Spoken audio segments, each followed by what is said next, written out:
بسم اللہ الرحمن الرحیم۔ آج ایک ڈائجسٹ کے بارے میں بات کریں گے۔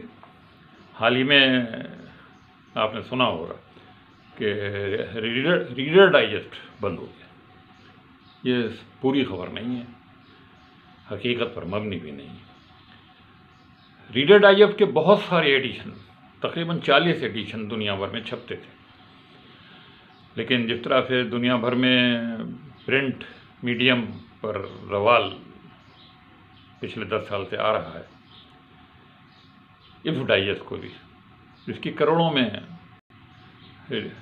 ریڈرشپ تھی، جس کو کروڑوں کی آمدنی ہوتی تھی، اس نے بھی مختلف ملکوں میں مختلف زبانوں میں، چونکہ یہ مختلف زبانوں میں شائع ہوتا ہے، اپنا برطانوی ایڈیشن بند کر دیا دیوالیہ ہونے کی وجہ سے۔ اس سے پہلے اور زبانوں کے بھی ایڈیشن بند ہوتے رہے ہیں اور دوبارہ بحال بھی ہوتے رہے ہیں۔ بہرحال آج ریڈر ڈائجسٹ کا ذکر میں اس لیے کر رہا ہوں کہ پاکستان میں جب ڈائجسٹوں کی وبا چلی تھی تو وہ اسی ریڈر ڈائجسٹ کی وجہ سے چلی۔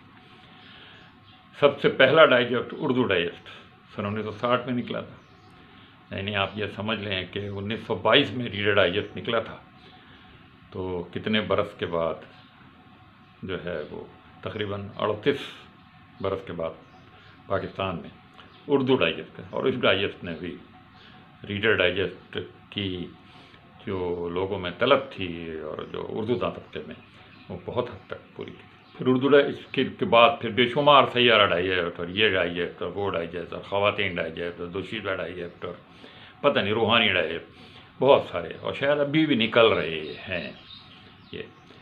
بہرحال ریڈر ڈائجسٹ کا ذکر ہو رہا ہے تو یہ سن 1922 میں امریکہ کے شہر نیو یارک سے نکلنا شروع ہوا تھا، اور اس کے جو بانی تھے وہ ڈیوڈ ویلس اور ان کی بیگم لیلا ویلس یہ تھیں، اور ٹرسٹڈ میڈیا برینڈز کے نام سے انہوں نے ایک ادارہ بنایا تھا، وہ اس کے پبلیشر تھے، اور 2020 تک دنیا بھر میں جو اس کی اشاعت تھی وہ تقریباً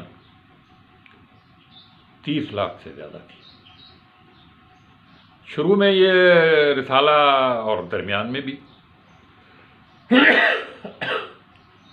معاف کیجیے، جب حالات خراب ہوئے تھے تو یہ 12 مہینے کے بجائے 10 مہینے، یعنی ایسا بھی ہوتا رہا ہے۔ صرف پاکستان میں نہیں ایسا ہوتا، ہندوستان میں ایسا نہیں ہوتا، ان ممالک میں بھی جب مالیات حالت خراب ہوتے تو 2 مہینوں کا ایک شمارہ پھر نکلتا تھا، یعنی 10 شمارے 12 کے بجائے۔ بہرحال اب اس کے 49 ایڈیشن تک آپ سمجھ لیں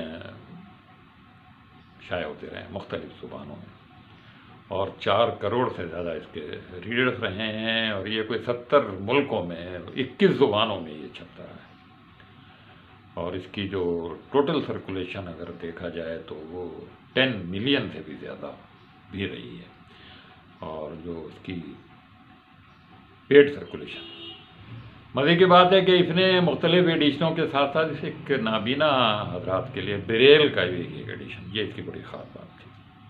لیکن اگر اس کے مضامین کا ذکر نہ کیا جائے تو پھر بات ہی کیا ہے۔ ریڈر ڈائجسٹ نے اتنی متنوع ریڈنگ فراہم کی، اتنی مختلف طرح کی چیزیں فراہم کی۔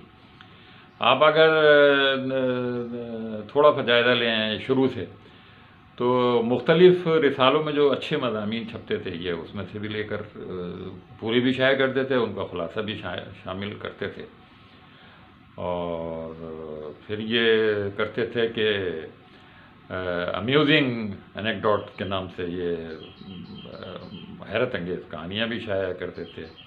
زبان و بیان کے لحاظ سے ان کا ایک پروگرام تھا it pays to increase your word power, مختلف انگریزی کے الفاظ لے کر، اور اردو میں جو ان کا ایڈیشن تو کوئی نہیں نکلا، لیکن مختلف دیگر زبانوں میں جو ایڈیشن نکلے تھے ان ایڈیشنوں میں بھی ان زبانوں کے جو الفاظ کا ذخیرہ لوگوں کا ہوتا تھا اس کے بڑھانے کے لیے پھر ایک ہوتا تھا پرسنل گلمپسز کے نام سے ان کا ایک پروگرام ہوتا تھا، یعنی ذاتی مشاہدہ، کسی کے ساتھ کوئی خاص واقعہ گزرا ہے اس کا ذکر ہوتا تھا۔ پھر ایک ہوتا تھا ہیومر ان یونیفارم، اس میں زیادہ تر یونیفارم والے یعنی فوج، پولیس، رینجر، ان کے جو لطیفے ہوتے تھے، ان کے بڑے لطیفے ہیں، ان کی بڑی کتابیں مشہور ہیں ان کی، ہے نا، تو وہ بھی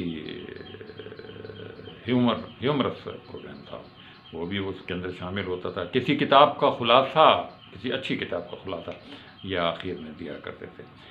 اس رسالے کے مالکان مختلف اوقات میں بدلتے رہے ہیں، مالی حالات خراب ہوتے رہے ہیں، یا خود امریکہ میں بھی دیوالیہ پن کا شکار ہوا ہے، اور برطانوی ایڈیشن تو اب جو ہے وہ بند ہو ہی گیا ہے.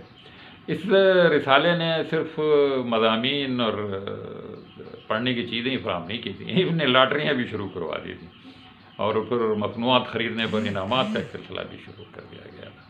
تو یہ بہت ساری چیزیں، یہ خالی ایک رسالہ نہیں تھا اور نہ ہے، صرف برطانوی ایڈیشن ابھی اس کا بند ہوا ہے، لیکن بہرحال امریکہ سے یہ نکل رہا ہے. اس رسالے کے بارے میں بھی بہت سارے الزامات لگاتے رہے. حالانکہ شروع میں یہ جو رسالہ تھا وہ سوویت یونین کا امریکہ کے ساتھ جو سرحد جنگ چل رہی تھی، تو یہ سوویت یونین کی طرف کچھ جھکاؤ اس کا محسوس ہوتا تھا. لیکن بعد میں پھر یہ بھی مشہور ہوا کہ یہ دراصل CIA کا فنڈڈ رسالہ ہے، اور اس کی ایڈیٹوریل پالیسی پر CIA کا کنٹرول ہے. اس کے مالکان نے اس کی ہمیشہ تردید کی ہے. لیکن بہرحال یہ علامات بھی لگتے رہے ہیں.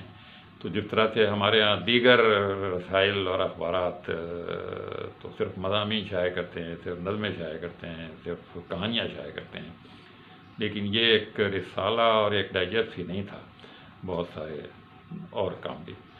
ہم نے بھی یہ رسالہ کبھی کبھی پڑھا ہے، خاص طور پر اردو ڈائجسٹ کے آنے سے پہلے.